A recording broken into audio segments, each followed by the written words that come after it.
1,000 บาทว่าสัญญาเลยโอ้จะได้ขอบใจหลายเด้อมอบให้เจ้าเด้อโอ้โดยสาธุเป็นทางอัน FC แล้วว่าทางไอเทเนาะเพิ่นอยู่สกลนครเพิ่นน่ะไปให้เป็นกำลังใจบ่สัญญาพอได้เติมน้ำมอกตะมันแล้วว่าโอ้ดีใจแห้งเลยบ่เคยได้ครั้งแรกได้ไหนใดแม่นบ่เคยมีไฟมอบให้ครั้งแรกกับครั้งที่2ก็ว่าแม่นเพราะว่าอันวางเดือนก่อนๆฮะก็วางทิศก่อนๆก็มีทั้งอ้ายเพิ่นอยู่อันประเทศปกใหญ่มหาศาลเด้ออ้ายเด้อคันมีการมีงานอย่าตำลงให้สูงวิวให้เป็นคิวเป็นขันบ่มีวันสิต่อยต่ำคันมีการมีงานทำให้ได้ยศเลื่อนชั้นทวีขึ้นอยู่บ่เศร้าเด้ออ้ายเด้อ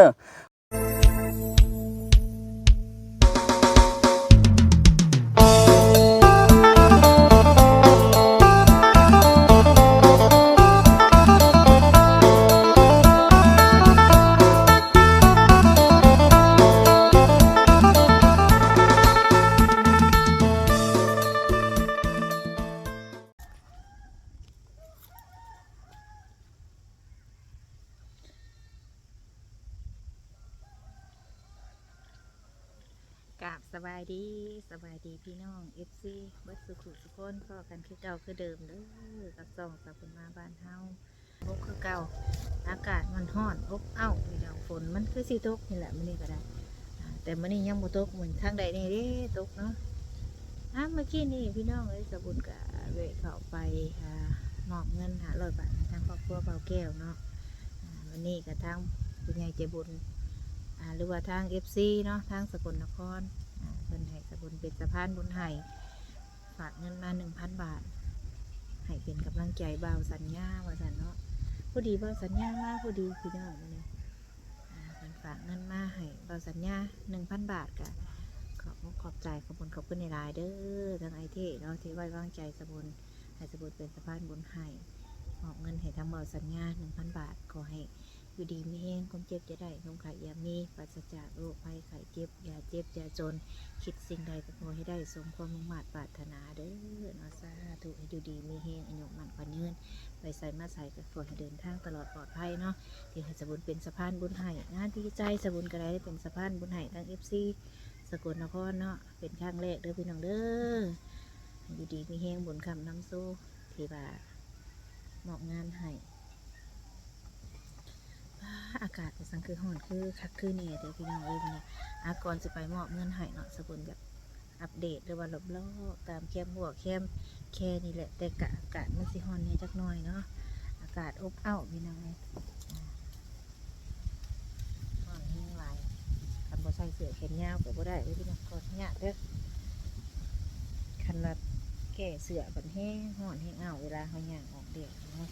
คือเสื้อเงินไปมอบของทางเราสัญญาป้าเด้อแสงแดดคือมางามแท้แดดงามแท้อันนี้ตากเข่าเด้เนาะคือสิแห้งไว้ครับ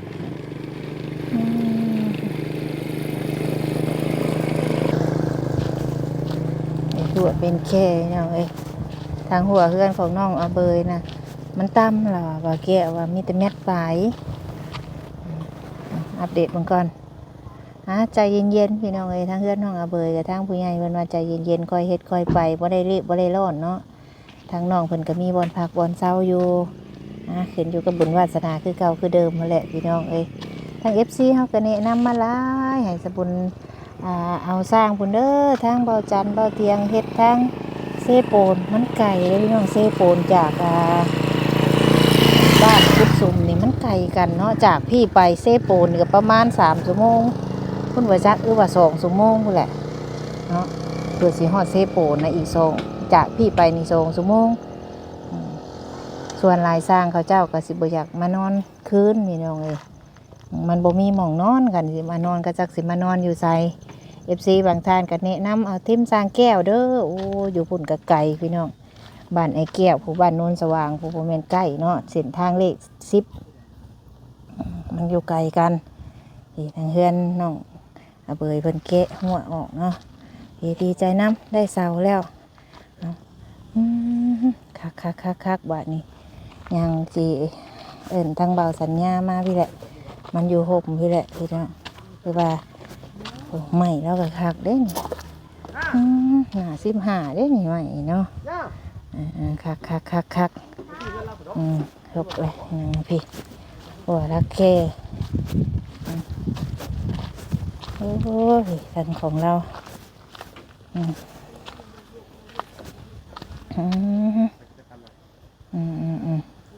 ได้จัก2รถนี่มาใส่นี่พอดีมาเลยได้อีกแค่2รถมาใส่นี่คักปานยังเนาะสิได้ปลูกคักอยู่ดอก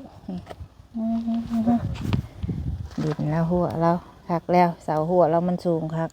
ดีเด้อสาวันเอาน่ะเป็นยังบ่แก้วมาเตยใช้อ่ะนะโอ้ยคือบ่บอก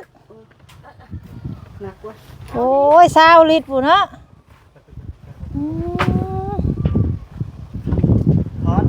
ฮอนโอ้ยเจ้าว่าอันไปกูสิไปซื้อน้ำสิก็สิให้ลูกคอยพาไปอยู่ดอก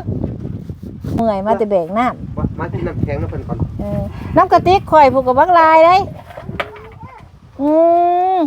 น้ำกระติกข่อยพุ่นกินนี่น้ำก้อนข่อยมีดเฮาอยู่ใส่สิกินข้าวเที่ยงวะนี่น่ะข่อยกินแล้วเอามาทางนี้แล้วสบายดีเด้อทั้งบ่สัญญาโดยทั้งบ่ละสบายดีแล้วเราจะได้ว่ารอบ2แล้วเนาะเอาเพิ่นซื้อแนวกินที่ให้ทั้งบ่คุณน่ะโอ้ยยากเพิ่นว่ากินนี่ก็กินได้เด้ยังบ่ตื่นอยู่คนน้อยเพิ่นโอ้ยทันได้นอนนานอันนี้เอาพักผ่อนซะสั่นเดี๋ยวสินั่นหาทางบ่สัญญาก่อนนะพี่น้องเอ้ยเนาะทั้งกับบ่แก้วเพิ่นพากันกินข้าวกินน้ำหรือว่าบ่สัญญาเพิ่นกินข้าวกินน้ำอิ่มแล้วเนาะทั้งสบุญก็เลยสิมอบเงินให้ทางบ่สัญญาก่อนดีใจนำเราฝีไม้ต่อกับเด้อเอาของอาเปยก็มาแล้วของเบาแก้วก็มาแล้วดีใจนำทั้ง2ครอบครัวสบุญก็ได้มันนี่คือมาแดดของแดดงามแดดจบแดดแน่แท้อันนี้เนาะยังใครเนี่ยได้ใบไม้ป่งอีกเนาะทางบ่อสัญญาเรากินเขากินนี่กินมาหาเรากินอิ่มแล้วบ่ข้าวนะบ่อสัญญาเรียบร้อยบ่เรียบร้อยทีเรียบร้อยแล้วเพราะว่ากินข้าวบ่ยังไล่ส่งล่ะถอยรถออกไปอีกเนี่ยจังหน่อยข้าวบ่ค่อยลายรถมุ่งสิกลับเอ่ยก็ประมาณ 3-4 โมงนี่แหละออกแต่พี่3 โมงน่ะฮอดบ้าน6 โมงจะว่านอนบ้านพักบ่ได้นอนบ่ค่อยรับเพราะมื้ออื่นมีเวียกแน่ก็เลยบ่ได้นอนให้เพิ่นถอยรถออกไปก่อนฝนตกเนาะเมื่อวานนี่มื้อนี้ยังบ่ตกมื้อนี้ถ้าบ่มีโฮมบกนี่จักสิเป็นจังใดเนาะว่าสัญญาเนาะแม่นถ้าบ่มีโฮมบกโอ้ยเอานั่งมื้อนี้มีรางวัลมาให้มื้อนี้มีรางวัลอีกแล้วรางวัลคนขยันนะเพิ่นว่าโอ้ยขอบใจหลายๆเอ้ยจักสิรางวัลหยังแล้วเนาะหรือว่าสิได้ไม้บ่งคล้องเอาไว้คล้องกระปอมมันใกล้ป่าจะข่าวได้จะข่าวหลายแล้วมื้อนี้เนาะก็ดีแน่ดีอยู่แม่นบ่ได้ฝันบ่ได้หยังบ่ซั่นบ่ได้ฝันบ่ยันว่าต้องความฝันคือถือเลขบ่มีแต่อันหาจับไก่อยู่ป้ายใหม่พอมาคืนนี่ฝันบ่ได้ฝันแล้วจับไก่ลิ้นแล้วมันบ่ได้มันจับไก่มายังอ่ะน่ะไก่ให้แก้วเพิ่นเด้ไปซื้อไก่โต๊ะใหญ่นึงโต๊ะ50,000ขออนุญาตนะยับไปอีกจังไงโอ้ยไปจับไก่มาซื้อให้เพิ่นสบายดีเลยโอ้ยสบายดีเด้อนั่งสิได้บ่ได้เป็นยังนั่งแบบนี้แหละบ้านเฮาเนาะโดยโอ้หอนดีเนาะ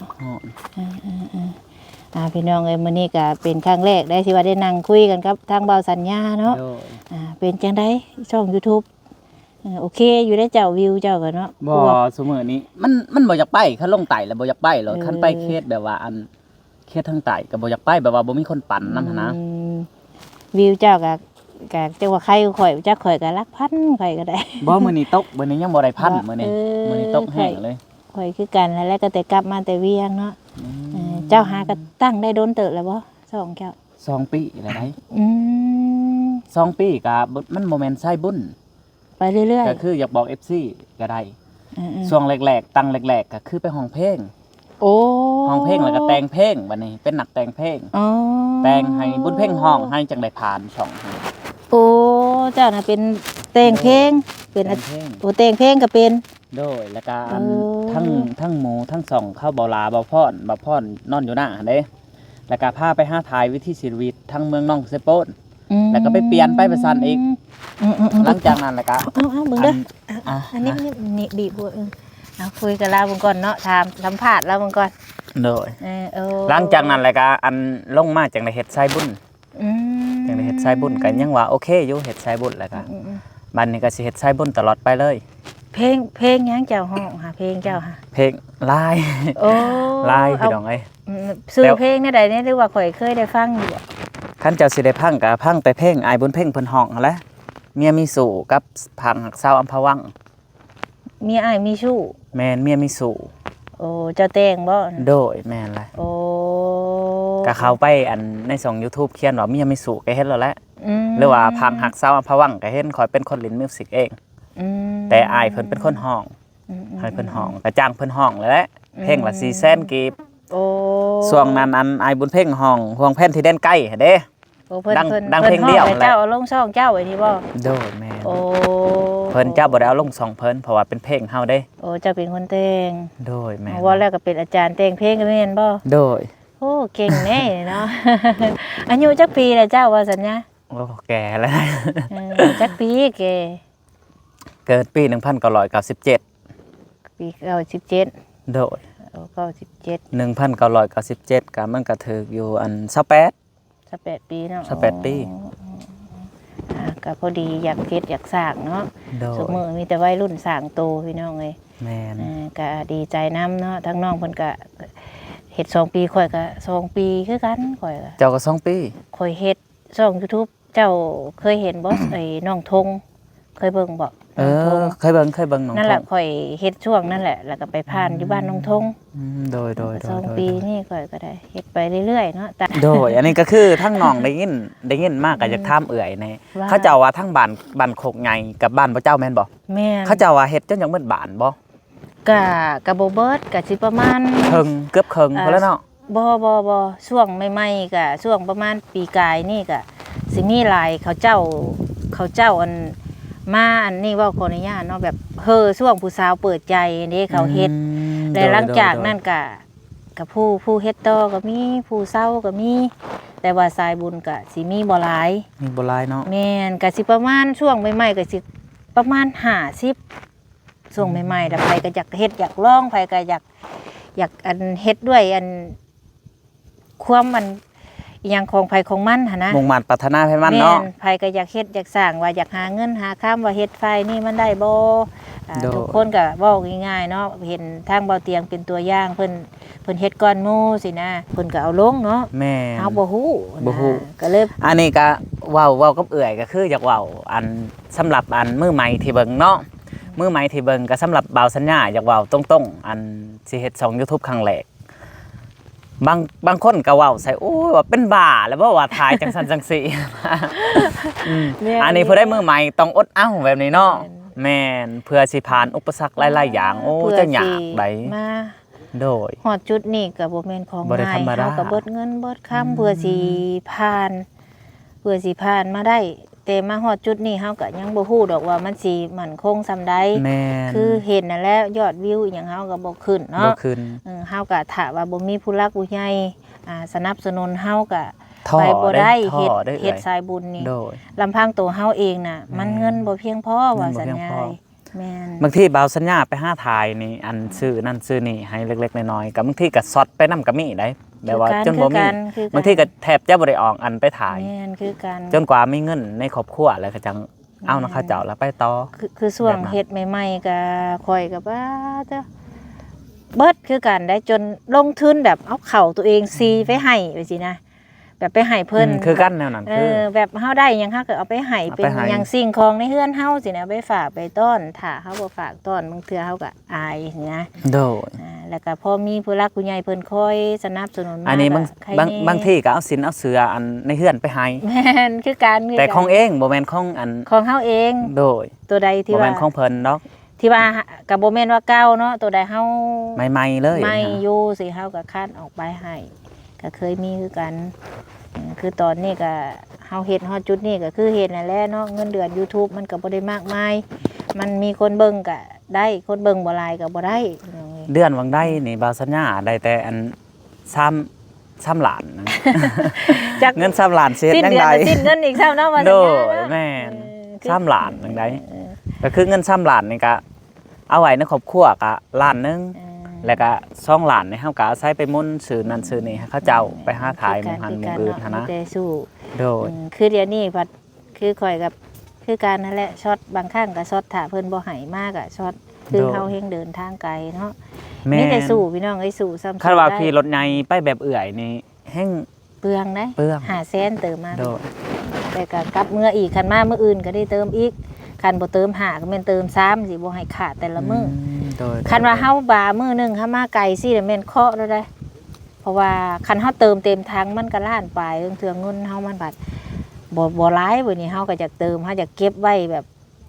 ซื้อในใหม่นี่นะ แม่น เปลือง โดย เงิน โด ยอมรับอยู่ แต่คือตอนนี้ก็ยังมีผู้รักผู้ใหญ่เพิ่นให้เฮามอบเวียกมอบงานให้สิก็ช่วงเพิ่นบ่ให้ก็บ่มีมื้อใดบ่มาแม่นแล้วเบิดเงินเติมน้ำมัน แม่น ถ้าจังไดก็สู้ๆว่าสัญญา โดย เอ้ยมื้อนี้เนาะมีทาง FC เพิ่นอยู่ฝั่งไทยนั่นแหละเพิ่นว่าเห็นทางเบาสัญญาแล้วก็คืออยากสนับสนุนว่าซั่นอีตนลาวเราดู สาธุ เพิ่นก็เลยฝากเงินมาเนาะ โดย 1,000 บาทว่าสัญญาเอ้ย โอ้จะได้ก็ขอบใจหลายๆเด้อ มอบให้เจ้าเด้อ โอ้โดย โดย สาธุ เป็นทางอัน FC แล้วว่าทางไอเทเนาะเพิ่นอยู่สกลนครเพิ่นน่ะไปให้เป็นกำลังใจบ่สัญญาพอได้เตือนน้ำมอกตะมันแล้วว่า โอ้ดีใจแห้งเลย ดีใจ บ่เคยได้ครั้งแรกได้ไหนได้ แม่นบ่เคยมีไผมอบ ครั้ง ให้ แรก บ่ กับครั้งที่สองก็ว่าแม่นเพราะว่าอัน วางเดือนก่อนๆฮะกะวางทิศก่อนๆก็มีทั้งอ้ายเพิ่นอยู่อันประเทศไทยคือกัน เพิ่นก็บ่ได้อันบอกชื่อเสียงเรื่องน้ำ อันนี้เพิ่นบอกอยู่ โดย บอก จั ว่าง ได้ ไอ้ กะ เท่เพิ่น สิขอบใจเพิ่นหั่นแหละเฮา โด ก็ ยโดย บ่มีหยังน้อยเนาะก็มีแต่ โดย น้องเอื้อก็คือบ่มีหยังสิตอบอันบุญแทนคุณเพิ่นเฮาก็ปลื้มใจแล้วก็ดีใจหั่นนะ เออ อ่ะเฮาก็มีแต่คำไว้ใช้ให้พรให้เพิ่นนั่นแหละ โดย นั่ง โดย ดีๆก่อน เออ เอา อ่ะ สาธุเด้ออันขอให้โศกใหญ่เข้าโศกใหญ่มหาศาลเด้ออ้ายเด้อคันมีการมีงานอย่าตำลงให้สูงวิวให้เป็นคิวเป็นขันบ่มีวันสิต่อยต่ำคันมีการมีงานทำให้ได้ยศเลื่อนชั้นทวีขึ้นอยู่บ่เศร้าเด้ออ้ายเด้อขอให้โศกใหญ่เข้าก็มีแต่ความสุขอันตรายภัยทุกข์อย่าเบียดเบียนตัวเจ้าขอให้เงินคำเข้าให้ไหลมากขึ้นน้ำแกงเด้ออ้ายเด้อให้อ้ายนั่งนับแต่แบ่งแรงเศร้านับบ่ไหวพุ่นเด้อสาธุ ขันอายปรารถนาสิ่งใดก็ขอให้ได้สิ่งนั้นสมดังมโนหวังสื่อว่าโพยภัยหยังอย่าสุมีดอกมาไกล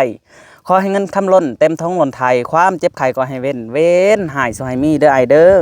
บุญกุศลส่วนนี้ขอให้เป็นบรรดาแก้วสะพานท่องห้องนางให้สำเร็จในความหวังดังมโนนึกไว้สมเจ้าปรารถนาสาธุห้าวก็บ่มีหยังหลายมีแต่คำอวยใส่ให้พรให้เพิ่นนั่นแหละเอ้ย โดย จะได้ก็ขอบใจหลายๆเด้อทั้งว่าสัญญาปลื้มแห้งเลยนี่ ดีใจว่า ดีใจแห้ง เพราะว่าเพื่อเฮาสิได้เงิน1,000นึงนี่ก็โอ้พอแห้งได้พอแห้งสำหรับบ่าวสัญญาพี่น้อง คื เอ้ อย กันเพื่อสิได้เงิน1,000อันนี้เพิ่น อืม เห็นเฮาแล้วเพิ่นก็อยากให้เพิ่นอยากให้ โดย กำลังใจ โดย เฮาเนาะ โด ดีใจนำ ดีใจ ก็ได้ โอ้จักสิว่าจังก็ขอบใจอีกเทื่อนึงดีใจแห้งโดย เออ แม่น อ่า ก็ขอโทษขออภัยเป็นได้จังหวะนั่งบ่ได้แบบนั้นรถเจือกเจ็บหัวเข่า บ่เป็นหยัง เจ็บหัวเข่า บ่ แล้ว ป็ ก็ นหยั นั่งแบบนี้ พี่น้องเอ้ยเอ้าบ่สัญญาเจ้าเอาความอวยพรมาแต่ใส่คือม่วน อ๋อ แท้ อันนี้ฮะก็คันเว้าแล้วมันยาว เอาบ่สั้นๆ คัน ก็ให้ คัน เข้า จาก ใจ เว้า ก็ กะ ได้ บางคนก็สิอาจจะบ่ฮู้เนาะว่าบ่าวสัญญาอันคือแนวใดเนาะก็คือคันอยากเว้ากะอย่ามันเปิดเช่าโลกแล้วก็เลยบ่อยากเว้านะ เว้าพอ ก็มี นิดหน่อย แต่สิบอกไปธรรมดาก็คืออันบ่าวสัญญาจะอันสอกแสวงหาว่าง่ายๆสอกแสวงหาบอกได้แต่ซ้ำนี้ แต่ว่าได้หลายอย่างได้ทุกสิ่งทุกอย่างแบบผูกคอต่อแขนนี่ก็ได้หมดแบบผูกแขนให้พอเฒ่าไม่เฒ่าหรือว่าผู้เฒ่าผู้แก่ก็ได้ คำว่าเนาะ โดยกับผูกแขนก็ค้ำก็บ่ได้ม่วนปานใดอยากพังบ่ ก็ได้เนาะลองเว้าเบิ่งดูพอได้อัน เบิ่ง จดจำนี่ อันนี้คือคำผูกแขนเนาะก็สิเว้าแต่ตอนเดียวแต่ว่าอยากจื้อแน่บ่แน่เพราะว่าเบาสัญญาก็บ่ได้สู้เราคันเฮาอยากไปผูกแขนจังเฮาเรา เอาเด้อแม่เอ้ยเจ้าผู้เฒ่าแก่แล้วซีนเหี่ยวดอกดังงานบ่แม่นพายเส้นนี้คอยผูกแขนให้เจ้าเฒ่าคือดังฤาษีให้เจ้าดีคือดังพระเจ้าให้เจ้าเฒ่าน้ำลูกน้ำหลานเด้อแม่เด้อให้เจ้าได้กินได้ทานถือของหนักปาดให้เจ้าสลาดเข้าสร้างทำบุญให้เจ้าเป็นคุณทำบุญแผ่กว้างให้เจ้าเป็นห่วงน้ำศาสนาให้เจ้าเป็นโซดาหน้าค่าทั้ง8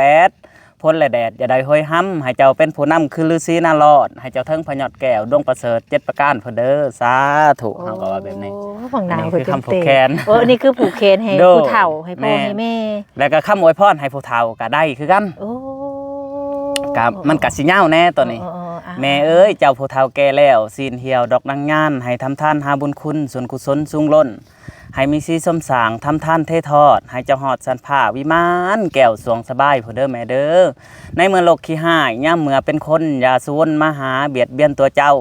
แม่เอ้ยคันเจ้าเฮ็ดให้ก็ให้ได้แต่งน้อยนะเจ้าเฮ็ดหน้าก็ให้ได้มันเข่ามีลูกสาวล้านสาวมีลูกชายล้านชายก็อย่าได้ดื้อด้านจ้าต้านให้เสือพังเจ้าสิไปทางหลังหรือสิไปทางหน้าให้มีแต่ความสุขะให้มาตุ่มมาตอมให้มีแต่คนหักคนหอมพร้อมแต่ทั้งหย่องๆจ้าว้าวว่าดีแต่มันยังยาวอยู่ได้แต่ว่าเอ้าสำเนียงก็พอแล้ว โอเคขอบใจหลาย โดย เนาะเก่ง เพราะว่า ก่ง บ่าวสัญญาหัน อืม คิดว่าอันเป็นศิลังวัดไปจังซั่นแบบว่ายามบุญยามศีลแล้วเฮาจะอวยพรให้คนทั่วไปเลย เจ้าเคยบวชบ่ บวช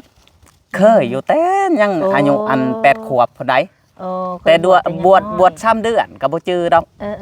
ก็เคยว่าบวชเนาะ โด เขาเคยเข้าอยู่ในอันวัดว่าอารามอยู่ในศีลกินในธรรมเนาะถือว่า แต่ว่าเป็นยังจังหวะจะเขียนไปสิอันเดี๋ยวสิบอกลังไม้ดอก ไว้รางไว้ เพราะว่าอัน เนาะ เศร้าทั้งโลกเห็นหมดแหละก็เลยบ่ฮั่นบอกบ่กล้าบอกบางคนก็ว่างมง่ายหันนะมันเป็นเรื่องแบบอัน เออ บ่เป็นเรื่องหันนะก็เลยบ่ เพื่อเรื่องมันบ่เป็นแต่เสื้อเนาะ แม่น ผู้ลังคนเพิ่นก็บ่เสื้อผู้ลังคนก็เสื้อ แล้วก็เลยบ่อยากเว้าหันนะ มันก็ขึ้นอยู่กับเสื้อถือความเสื้อถือของไฟของมัน โดย นะยาและบ่สัญญา ก็คือเดี๋ยวนี้ก็ซ้อมหลายๆบทเพื่อว่าอันยามบุญยามศีลในบ้านก็คือเฮาอยากอันไปอวยพรให้เพิ่นหันนะเวลาคนที่มากินมาทานบ่าวสัญญาเพันมักแบบนี้ได้